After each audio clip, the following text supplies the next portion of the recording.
Welcome to Coffee with Blaine. This is Coffee. I am Blaine. This is Coffee with Blaine. I fell asleep in these clothes, so that's always fun. You can see the slight shadow on my face too.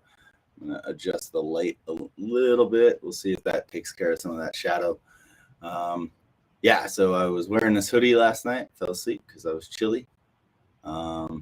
This is my Collie Buds hoodie. Yeah. And I got my Muffin But Good Vibes shirt going on here as well. Yeah, guys. Let's take a look here. We're going to bring in some captions here. If you'd like to support, there we go, ko-fi.com, coffee.com/Dillinger Music. So far, it's early and no one is here. Oh, now 2 people are here. Oh, man. 0 to 2, just like that.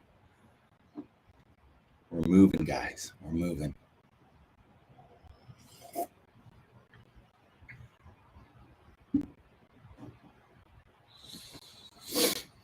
Yeah, these are such a dope design, right? I dig them. I dig them. How you doing today, Brett? How's your day? How are the keys coming along? How the musical projects coming along? How's good Vibes Alive coming along? So much stuff, bro.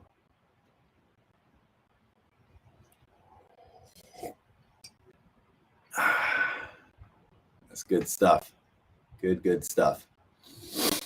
So, a couple of fun things.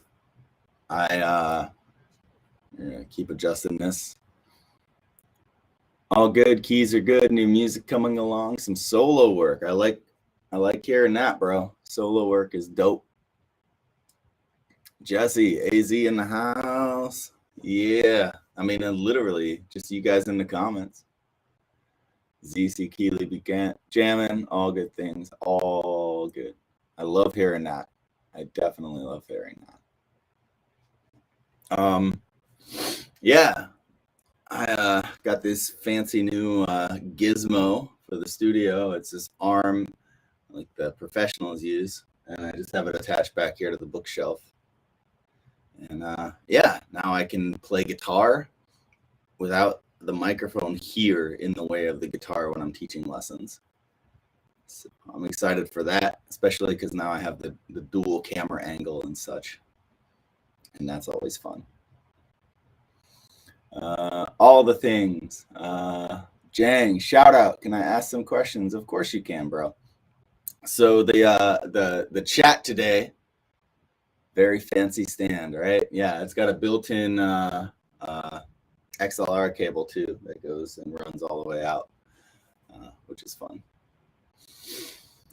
So today, I believe I'm just calling it free chat. Kara, good morning. Maureen, good morning.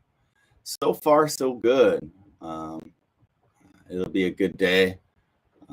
Christy's feeling better a little bit, and so that's a plus. Cheers, you guys, by the way. The other thing that's new are these headphones. They're a little interesting to wear. Yeah, I can't wait for next week. Next week's going to be awesome. So these headphones are called the Sennheiser 280 Pro. And they sound really good for the price, especially. Good freaking morning, Brittany. We're like, I think new, they're like $100, 99. Nothing's 100, everything's 99. Because a couple of you guys know that the earpiece in one side of both of my headphones went out. So I was borrowing PJs for a few days, and then I just picked these up because they're highly rated. Cheers, Mickey. Good morning. Blaine Coffee Meetup. Let's see what we can do. I think I'm only going to be there on Sunday. But yeah. Couple things that are interesting about this, because they're only $100 headset, $99.99. Exactly, Jesse. They have this which is great to keep the cord from breaking, the little spring-loaded cord, but it's heavy and it weighs down on my left ear. It's interesting. And then the headset itself is a little bulky, but it's pretty comfortable, I would say, and pretty cupping and pretty sealing. So for the price, it's great. I'm waiting for a couple my favorite headphones to get back in stock, and then I'm gonna stock up. But yeah, so I got the arm, I got the headphone. Yeah, let's Jang. Is it Jang or is the J a hard J, like Jang, or is it more of a yang? I'm very bad with pronunciation. I don't want to butcher your name, but let's pull that question up. What kind of effects that you always use in music recording? That's a great question. We're in the studio, so all my effects are right over here. Tony, good morning. Good morning. Cheers. Yeah, so let's look at a couple effects. So effects that I always use when I'm recording. Let's talk about effects types. I think that's going to be the most helpful.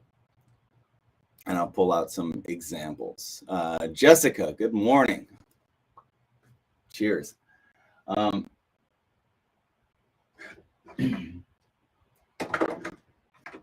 So one of my favorite effects, and if you've ever seen me play live, you've seen me use a wah pedal. This is my mini crybaby. Hi guys, how are you today? I'm gonna join ventriloquist troupe. I think that's definitely on the cards for me. This one sounds awesome. I love this one. I use this one in studio recordings a lot. But having a good wah pedal is kind of crucial. Love getting a good solid wah part in. It's one of my favorite extensions of myself. But yeah, wah pedal is definitely an effect that I'm always using. Another one is the phaser. This one is the MXR Evh Phase 90. The reason that I got the Evh Phase 90 is not necessarily because I'm a huge Van Halen fan, even though they're dope. I got this because it has this little button here that says script. And the newer Phase 90s, when the phase goes to the bottom end, it just it's kind of a one of those type of effects. When it gets to the bottom of that frequency curve, it kind of muddles out and gets a little weirdly boomy. The old script ones didn't have that, and so they still have the old circuit design, and they're pretty expensive. So this is much more affordable, and it has the button already built in for that that script in the phase. So I use this one. It's a workhorse. But yeah, a phaser or a Phase 90 style pedal is kind of always in my arsenal.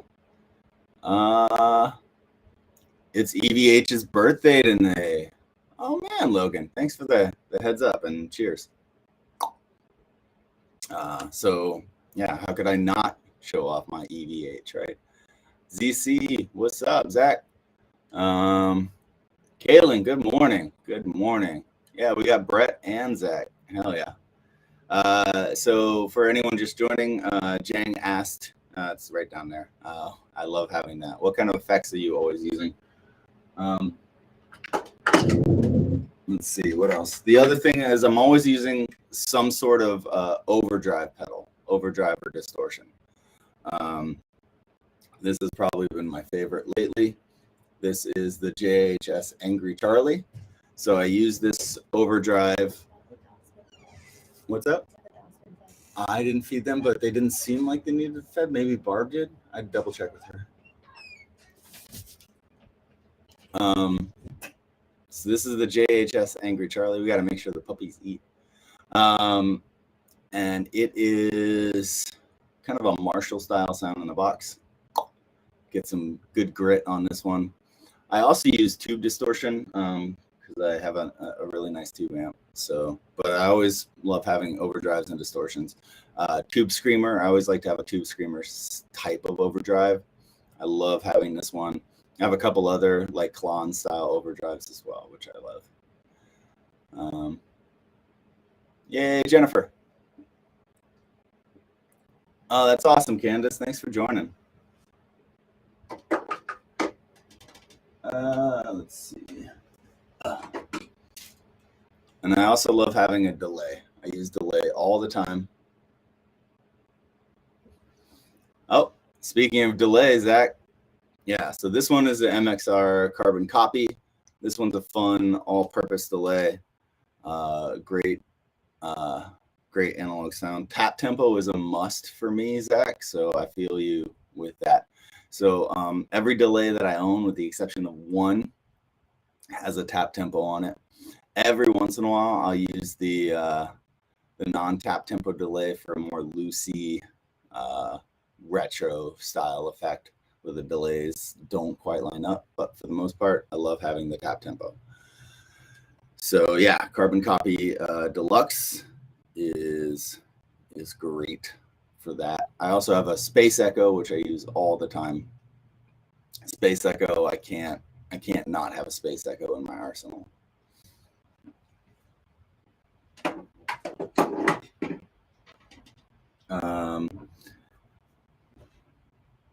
Other effects I use quite often is tremolo, chorus, and envelope filter. And then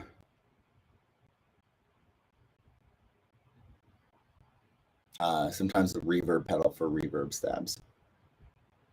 But those are the main ones. I use other pedals. Like I have some interesting ones.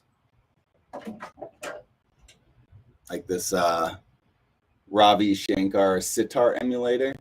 For those of you who have heard my single Time Sloth, I use this pedal in that song to get the sitar-like effect to layer in with some other guitars, which I really love. You almost look like you have a mullet when your mohawk is down. Yes, mullet and rat tail. I am definitely 90s out, early 90s, late 80s out with that haircut for sure. So this is free chat right now. Exactly. Things are going to happen for me. I'm Joe Dirt. I watched that movie way too many times when I was in college. It was one of the only DVDs I had. Yeah, so there's the, hopefully that helps, Jang, but those are kind of the main effects I use. I have a Helix, which is kind of how I do most of my live shows is with just the Helix. So, right. And the Helix has all those effects in it and more. So I use things like whammies and pitch shifting and octavers and glitch delays and things like that, which are just built in. But I always like to have the analog pedals as well, which is fun. Because if I'm recording, then I can just get it at the source. But if I don't get it at the source, I can always add it later with the Helix. If that makes sense.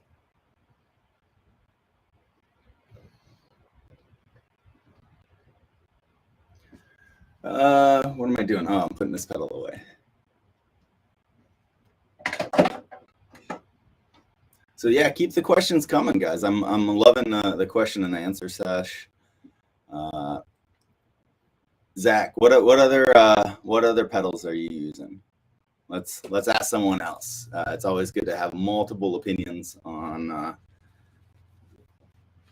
effects and gear for sure.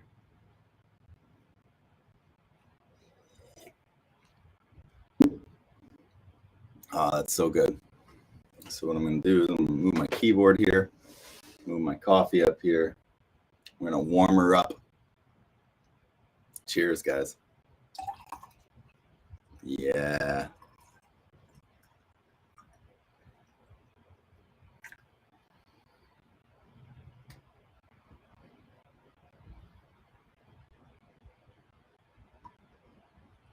Bloop. Bloop.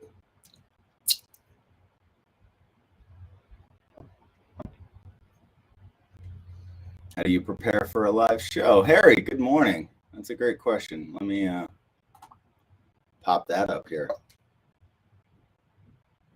How do you take your coffee? Well, we can answer that one first.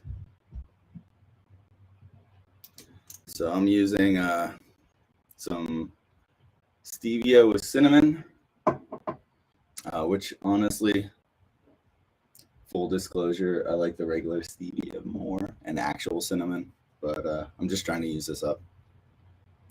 And then this is, you just saw me pour in some heavy cream and then French press, so with stevia and cinnamon and heavy cream.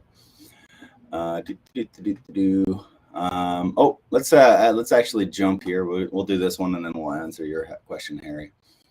I'm a minimal custom drive pedal a buddy of mine made. It looks like a tube screamer meets a blues driver. Like it. I like it. Canyon delay and Morley switchless wah. Heck yeah. I used to have two switchless wahs. I had a Morley switchless, and then I had a Ibanez Weeping Demon, which actually had the option to switch or go switchless, which was fun. And then there was a toe switch, there was regular switchless, and then there's a side switch as well. It was kind of cool. But yeah, you can't go wrong with the delay, an overdrive, and a wah. It's classic with a Fender Blues Deluxe amp. Heck yeah. The Fender amps are cool. I dig them. My roomie has a couple of deluxes. They're dope. I can get a nice deluxe sound out of my Mark 525, but that amp's kind of a Swiss Army knife for being all analog. Damn. But hell yeah, man. Oh yeah, that's the classic setup right there, Jang. If you want to just dive in, you can get that wah, get that delay, nice, solid, great sounding amp, done, and an overdrive. All right, back to this question. Wait, not that question. How do you prepare for live shows? Sorry about that, Harry. I like to warm up, which is good. And I like to run through stuff. I know at a certain point, you can be on tour or something. You can be over practiced for a show where you're just spinning your wheels, just running through stuff. But I always try to make sure I'm running through the set. I'm always listening to past sets. Our drummer and sound guy basically record every set for us. And we, or I at least, I'm sure the rest of the guys do it too. Sometimes we listen to it together, but I always like to listen through and go through the live sets and see where I'm making mistakes or where I don't sound that great.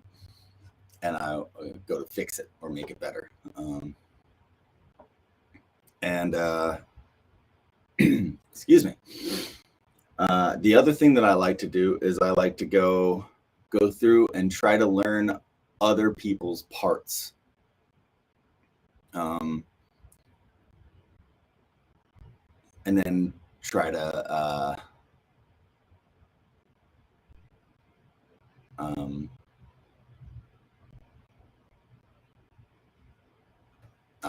work those parts in.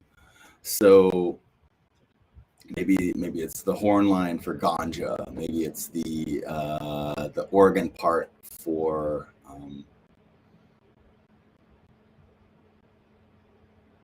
Put It Down. Maybe it's the vocal line for Wise Man. I like to go through and just try to learn other people's parts.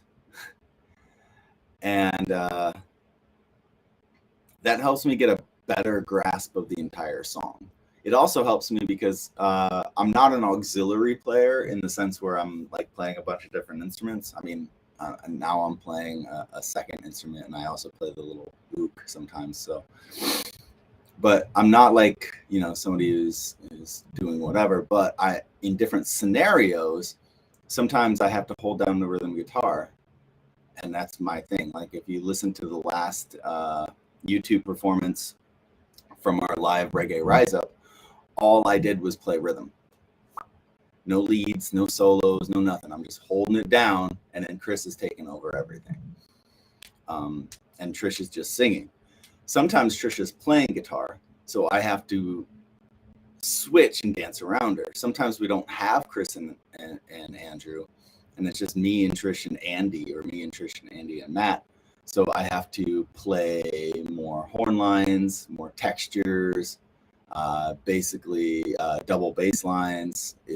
Sometimes if it's just me and Trish, I'll play majority bass lines and horn lines, so she can roll through the rhythm.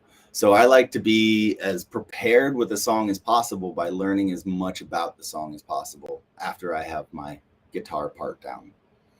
And the last thing I like to do is try new things. So once I have something down, I like to just goof around with coming up with new ideas on stuff. So that's kind of how I prepare for stuff. That was a very long-winded answer. But yeah, it definitely helps to really dive into things to get a better overall feel of the entire tune. Let's look to this one. What 3 songs are you jamming out to right now? That's a great question. I'm not jamming out to a whole lot, honestly. I've been mainly working on tunes. So I've been jamming out to new tunes by Rebecca R. Scott that I'm putting together. I've been jamming out to new tunes by Island Asylum that I'm putting together. And I've been jamming out to new tunes that I'm working on and putting together. So that's my jamming out at the moment. Definitely not Mike Love's pedal board. Love that guy. Yeah, his pedal board is insane.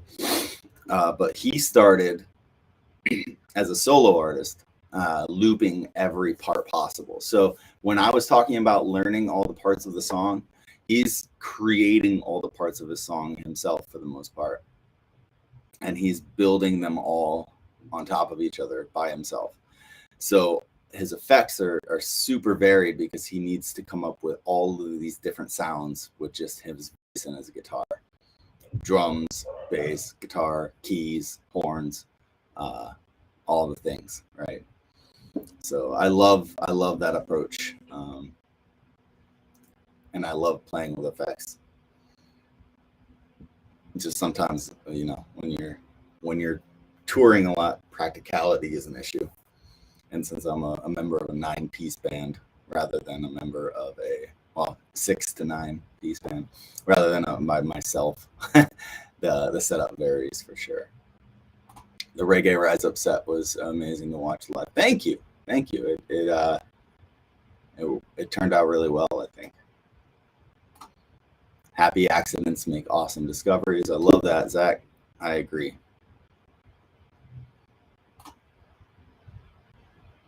Scoot, Peter Tosh is always a good option. Peter Tosh is always a good option.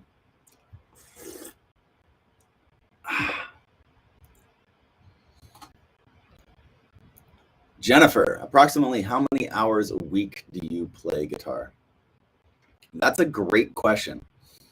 And I'm actually in a contest with all of my students. By the way, if you're interested in lessons, please feel free to hit me up, DM me, and doing a discount for all my students in January. All new students. But I'm actually having a contest with my current students right now, which I'm losing, of logging practice hours. So I set up this contest last week, and it'll end on my birthday, 3/11. And we just log how many hours we practiced. I got so busy this week, I didn't log a single hour. I did practice, but I didn't log any hours. And then you can't see this because of the light, but I sliced open my thumb, and it's just now healing. So yesterday was the first day I could play guitar in like 4 days. So if my students meet a minimum practice requirement, they will be getting a small prize. If they are the top student with practice hours, they will also be getting a prize. And if they practice more than I do, and I am also keeping a log, or will be, they get a week head start. Then they get to beat the teacher, like a big prize. I average about 2 hours of practice a day. Yeah. That doesn't include recording work. That doesn't include live shows. That doesn't include band rehearsal. And that doesn't include performances. Did I say that? Oh, I don't know. It doesn't include any of that. I only include the time I sit down to practice with stuff. If I can get a couple hours of practice in and a couple hours of actual playing in, it's around 4 hours or so, 4 to 5 hours. I have an instrument in my hand. And my goal this spring is to get more practice. The other thing that I have to do is I'm dividing my practice time. So of that couple hours of practice, right now 30 minutes to an hour of that is on trumpet. And I also try to work in some practice on keys and bass as often as possible. Jessica Harper, good morning. It's the approximate age range of my students. My youngest, I used to teach a toddler music class, actually, intro to music class for toddlers. That was 2-year-olds. But for guitar lesson, 4 to 5 is probably the age range I start teaching, depending, and it really depends on attention span. More realistically, more often than not, it's 8 to 10.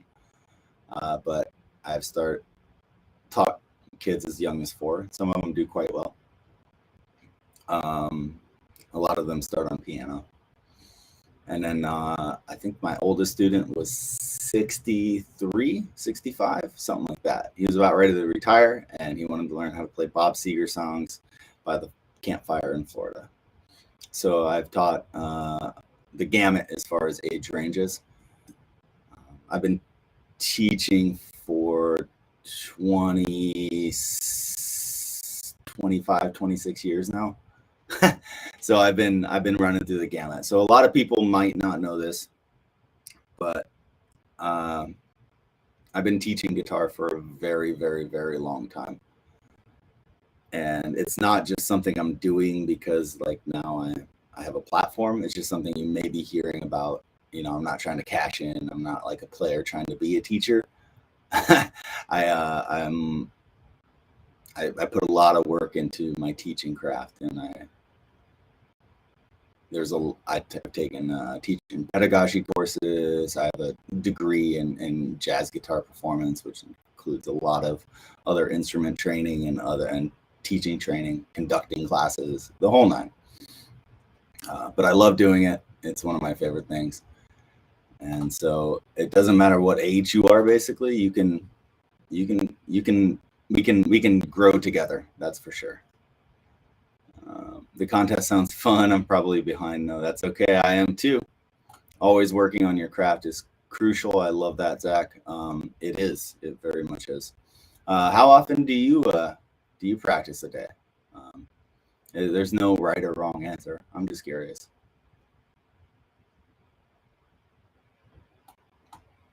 And let's see. Teaching is always a whole other monster. Not everyone who can play can teach. Props to you. Thanks, man. Yeah, teaching is definitely about communication. And honestly, oh, what's kind of funny is that I'm not one of those cats who can just pick up and play something. I know those kids, and they're amazing. And they can just pick up any instrument and be playing it. And they're not necessarily, they're just using their ear and their instincts, and then they can just play. Life has never been that easy. Everything that I can play, I've worked really, really hard and practiced a lot to be able to play it. I don't have this natural gift that a lot of musicians have. That being said, because I've struggled so much with every possible concept, once I've successfully figured out how to do the thing, it makes it easier to teach the thing, because I can see where all of my pitfalls were, and I can see a student and where their pitfalls are going to be and where they are struggling, and then I can show them how to wrap their brain around it, or how to get their fingers moving in a way that they can accomplish that task. So me sucking essentially has made me a better teacher. Let's see. At least an hour a day to 3 to 4 hours, depending. I learn by ear and instincts. I don't know music theory or how to read music. I've learned my way to learn and grow my very own. Everyone has their own way. That is true, Zach. That is true. What do you do when you practice? Are you just playing songs? Are you just writing songs? Are you working on techniques? Are you learning other people's songs? What is your practice routine?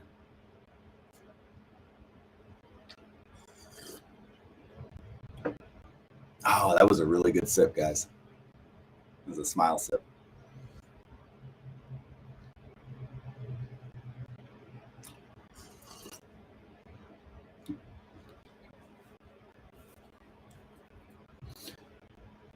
Oh, yeah, there it is. Oh, here's a fun fact, going back to that practice routine. When I was in college, I would legit practice 8 to 12 hours a day. For a good chunk of college, I was lucky I didn't have a job. I probably should have had one the entire time. But even when I had a job, majority of the time I was teaching and or playing in a bunch of cover bands and all the things. But I would legit I would go to class, take my music classes, and then in between classes, I'd go up to the practice rooms.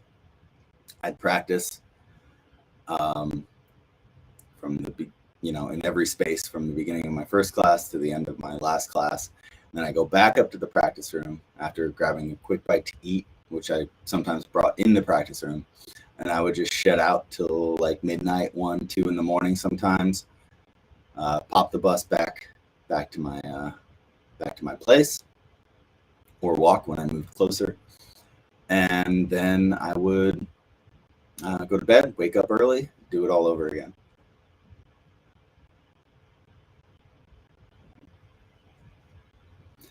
Oh, yeah, Jesse. Speaking of coffee, if you'd like to sponsor my cup, please hit up coffee.com/DillingerMusic. That's ko-fi.com/DillingerMusic. Those donations, I know I market them as for coffee, but most of them go towards cool things to make the podcast better, like this microphone arm and new secret projects that I have in the works. Yay, secret projects. If you are a member of my Patreon, where's that link? I love having links or screen things. If you are a member of my Patreon, patreon.com/DillingerMusic, in the Producers Club tier, you already know what's about to happen with this whole Coffee with Blaine platform. And I'm really excited about it. You also know what's going to happen merch-wise. But for the rest of you, you're just going to have to wait, or you're going to have to join Patreon. How do you like that for value add? All right, let's do it. Let's do it. Zach, running my own fingering techniques and exercises, practice creating new sounds and new melodies, always running what I do know, so I know it so well that there's no question of what I'm playing, and jamming and freestyling to other tunes I put on and listen. Nice, Zach. Nice. That's a good thing, because I mean, at the end of the day, it doesn't matter. It matters less what the exercises are, and it matters more that we're warming up our fingers. We're getting our digits to be able to play in different combinations of ways, and that we're getting the blood flowing, and we're coordinating our right and left hands, and we're building our timing, right? If we can get those out of an exercise, the exercises can be varied to whatever suits, right? Just getting yourself warmed up. And getting yourself limbered up. It's like finger yoga almost, or finger Pilates. I don't know. Crafting new sounds and melodies. Yes, the melody is the most important thing, and working on creating those melodies is crucial to connecting with an audience. Running what I do know and know it so well, there's no question. Nah, you want to be able to play something in your sleep for sure, because when you get out in front of an audience, there's every distraction in the world. And so to be able to play while distracted, you have to really, really have it down so that your hands are doing it on their own with muscle memory, not necessarily with a deep conscious thought. Jamming and freestyling, creativity is key. Happy accidents, you know what I mean, as they say. So I like it. I like it. You got a playlist going. That's a thing I always tell my students. Always have a playlist of stuff you're working on and jamming on. Heck yeah, love it. Sorry, Plug Queen is slacking. I'm off my game setting up shit at work. You're good, Kaylin. You don't have to run all the plugs all the time. If you guys are interested in lessons, you wanna up your game, please just shoot me a DM. I'm hoping to do a lot more teaching this spring because we're doing a lot more recording. So I'm already sitting here. If you're starting out on bass, I got you. If you're any level of guitar, I got you. If you're starting out on piano, I got you too. If you play trumpet, you can teach me. Jen, good morning. Good morning.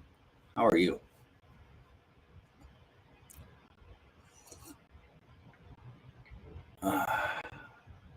So normally, let's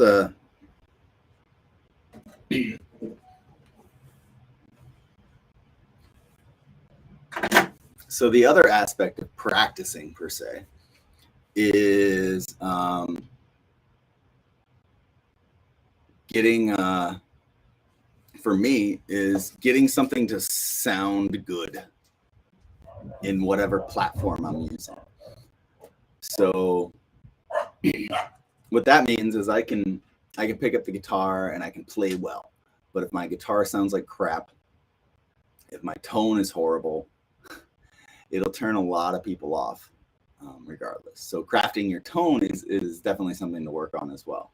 Part of that is gear, quality instruments, but the other part of it is finesse and the appropriate pressure that you can put on the chords, and the lightness or heaviness of your touch, and just playing the sound that comes out of the instrument rather than just playing the instrument and ignoring the sound. What means if I have a guitar that's super open and vibrant, then open chords and big lush things are going to sound best on it. If I have a guitar that's pretty piercing, if that's a good way to put it, Then I'm going to play more single note lines, and I'm going to dull some things out, and I'm playing, maybe use more of my fingers than a pick. There's just so many things, because at the end of the day, you just want a good sound. Let's see if we can get a good sound here.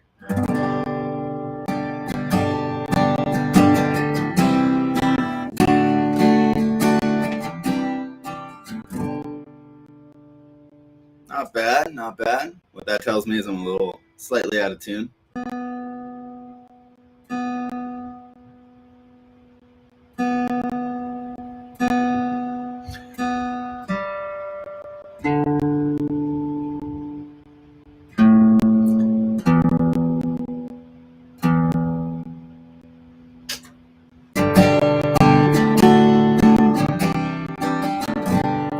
That's my Sugar Shack intro. I hope you like it. I played that one at the very beginning of our set at the Sugar Shack reggae rise up thing, and they were laughing their asses off. Jennifer, I've always wanted to play guitar. Had a couple of them when I lived in Vegas, but never learned, and then I gave my guitars away when I left. Well, you can always pick one up again, and it's never too late to learn. I have students who are in their 60s who just picked up the guitar, and they still manage to learn enough to have fun, play by the campfire, basically. Yeah, Kaylin, you got it. So last night, in particular, I went through and I crafted a channel on my Helix and on my little mixer app for my interface for my acoustic, to just give it a nice natural sound, because I'm going to be doing, I have a lesson tier on my Patreon. So if you already play and you just want videos on concepts or ideas or songs, I have that going. It's called the Let's Learn Something Together, or Let's Learn Together Patreon tier. One of my members requested I Messed Up.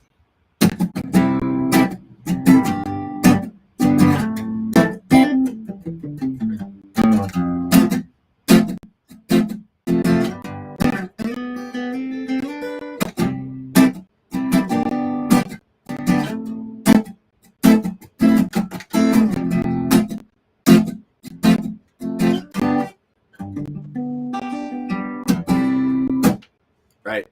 And so I wanted to get everything set up to make that lesson video. And I realized that I've never really kind of dove into the tone of this thing plugged in. Normally when I'm out playing, it's plugged in and someone else has got control over all that. So for the video, I wanted to get a nice, decent sound. I'm still tweaking it a little bit. But yeah, from like 10 p.m. till like 1 a.m. I was in here. First thing I did was I changed the strings, because the strings make so much difference in the tone of the guitar. I didn't want to shape it with old strings and then put new strings on and realize like, that's gross. But yeah, and then I went through and I added a compressor and some reverb on the Helix. So that even though the guitar is plugged in and not mic'd up, I wanted to get closer to a mic'd sound, which I really, really like. And then on the software end of it, once it goes in to the computer, I have a thing called a Manly Vox Box, which has another compressor on it, a little bit of EQ, and some gain to boost it up.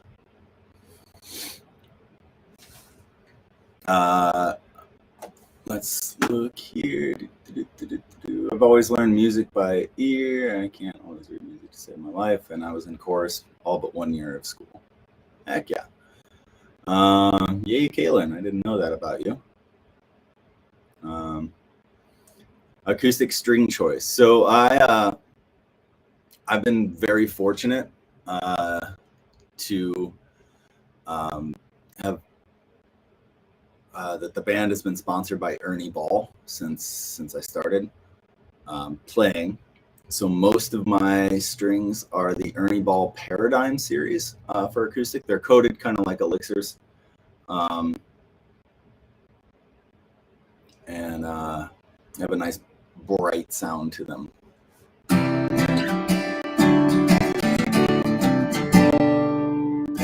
And obviously you can see I got the Taylor. I'm also fortunate enough to be a Taylor artist. Otherwise I wouldn't be able to afford such a nice guitar. I think this is the 314 CE. Yes, they're super strong. I remember that ad campaign when they came out and they were trying to like intentionally break the strings. And I've always had a problem with string breakage because I'm very heavy-handed in my right hand. And so when I'm playing electric guitar strings, I'm using the Ernie Ball RPS guitar strings. They're the ones that Paul Gilbert uses, and they're reinforced down here so that if I dig in, they're not going to snap on the bridge, at least as much. I had a 814. It's Trish's, but I had it for about half a year. I really like it because it was really a bit darker. I'm actually going to talk with Taylor about getting another one of the beveled series. The bevel would be super nice, and then maybe a little darker wood because I want just a slight darker one. No. I do have a Koa, an all Koa Jhs Mini, which is right back there. That's a guitar I've had forever. I love that guitar. It's tiny, but it sounds great. And I'm using 11 gauge strings. I always like to go down a gauge from what all the purists recommend because my fingers, I'd rather ease of play than the micro bits of tonal changes that you'd get. If I was just playing block chords, it'd be one thing, but if I'm playing, you know, stuff up the neck, I want to be able to play it somewhat efficiently. So these are 11s. On the Jhs Mini, I believe I have 12s on it because you're supposed to put 13 on there. Right? Yeah, the Koa looks so beautiful. Yeah, it's not like an endorsement in the way that, you know, like I'm not on their website or I'm not Jason Mraz or anything, but yeah, they're really good about working with artists. A lot of the companies are. If you have something to bring to the table, they're really, really good. So I have, you know, in the interest of disclosure, Taylor, obviously, Ernie Ball, Seymour Duncan, Mesa Boogie, Westone, Warm Audio, and obviously Sweetwood are all companies that I have relationships with. But that, and Dunlop. But that being said, I don't have relationships with companies that I wouldn't already pay full price for their stuff. Yeah. But anyway, yeah, so you craft through stuff.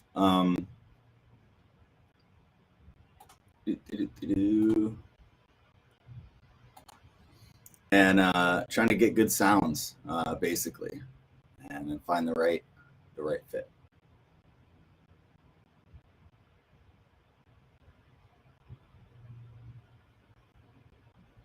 It's always worth reaching out to them, man.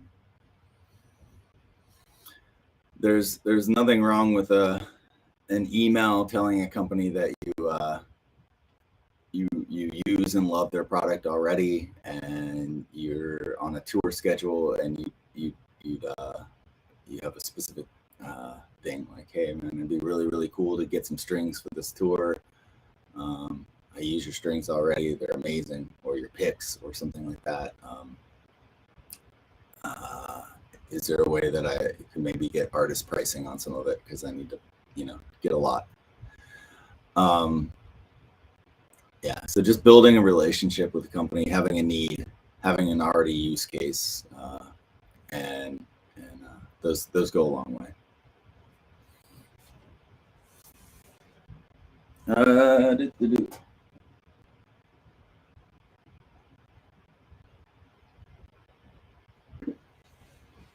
Sorry.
Yay! All right. Get my gross hand sweat off there. And yeah. So there's an example of playing through a tune and learning the melodic part, the vocal part, so that if Trisha's skanking, I can jam on that chorus with her, you know. But yeah, yay jams. Set that back down here, and we'll throw the tuner on. Yeah. Tell Trish that everyone loves the tat. She did on my arm, by the way. I haven't seen her since I don't have any direct contact with her. Yeah, she hits her. She answers all her own DMs. So if you have if you hit her in the DM, let her know how much that tat, how awesome it is. I'm sure she'll really appreciate it. I can let her know too. It's always nice hearing it in person. Yeah, could you guys hear the guitar and the loop and everything okay? Hopefully. I think I scared everyone off with that. How many lessons does it take to get semi good?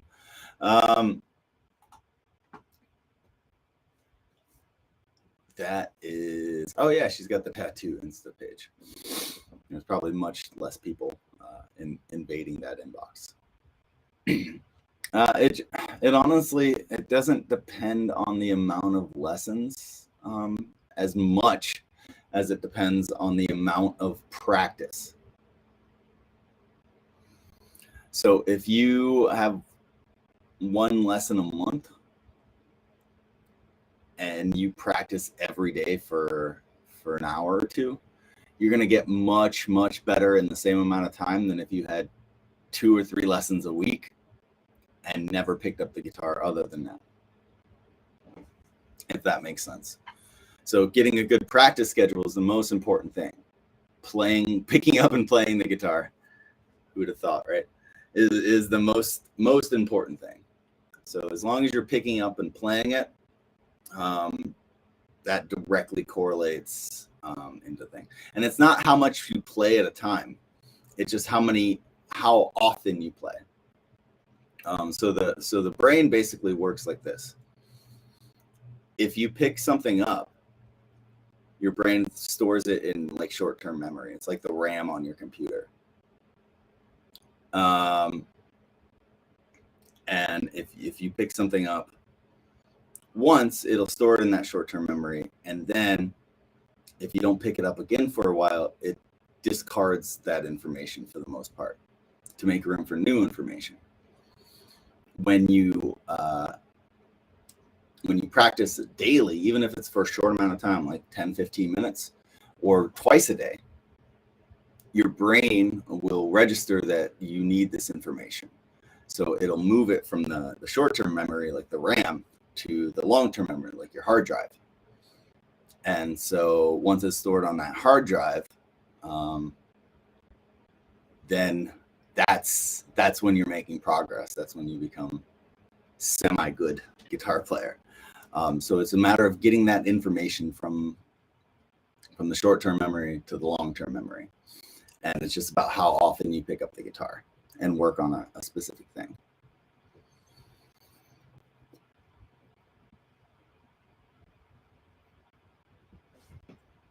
But yeah, that's a great question, by the way.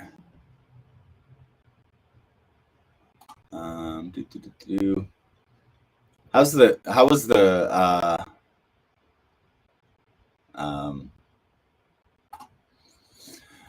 the tone of the guitar? Did it sound right? Did it sound acoustic-y? Was it like harsh and brittle? Was it dull and washed out? That was more what I was looking for. Like, oh, it sounds weird. It sounds like it's in a box, or it sounds, you know what I mean? That was my intent of asking that question. But thank you.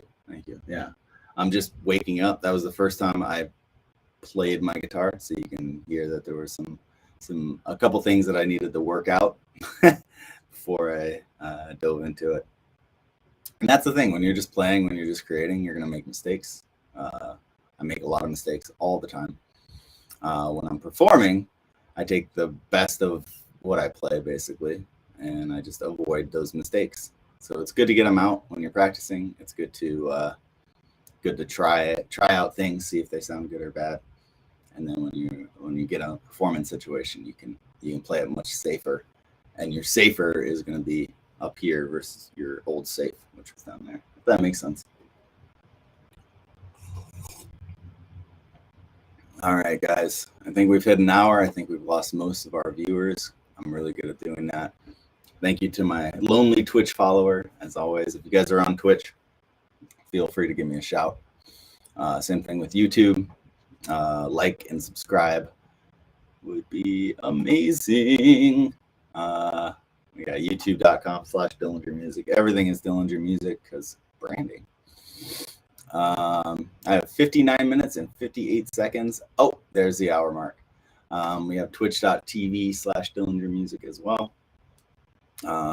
Since I'm already here, I'm probably going to make this lesson video and kind of go from there. So you guys have an amazing day, amazing morning. Feel free to hit me up for whatever reason you want. Thank you for all the awesome questions. And I'll hit you guys again Friday morning, 9 a.m. Peace, guys.